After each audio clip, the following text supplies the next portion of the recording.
তাই সব কিছু ও পাশে থেকে বলে দিচ্ছিল। মাংসটা ম্যারিনেট করে রেখে দিয়ে আমি রুমে চলে আসলাম।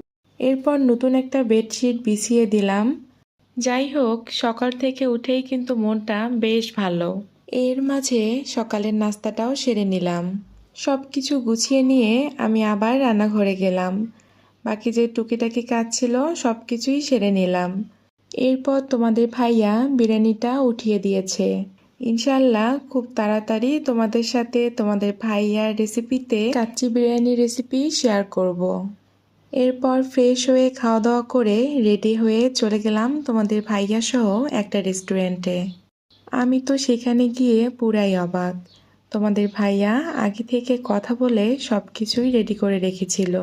একটু পরেই কেক চলে আসলো, যেটা দেখে আমি সত্যি বলতে সারপ্রাইজ হয়ে গেছি। তোমাদের ভাইয়া আগের দিন রাতে আমাকে বলতেছিল আজকের দিনে কাচ্চি বিরিয়ানি রান্না করব আর বিকেলে কোথাও একটা ঘুরতে যাব।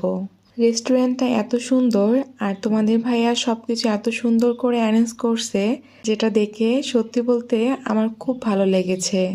কেক কাটাকাটি শেষ করে খাওয়া দাওয়া শুরু করলাম। আর তাদের রেস্টুরেন্টের খাবার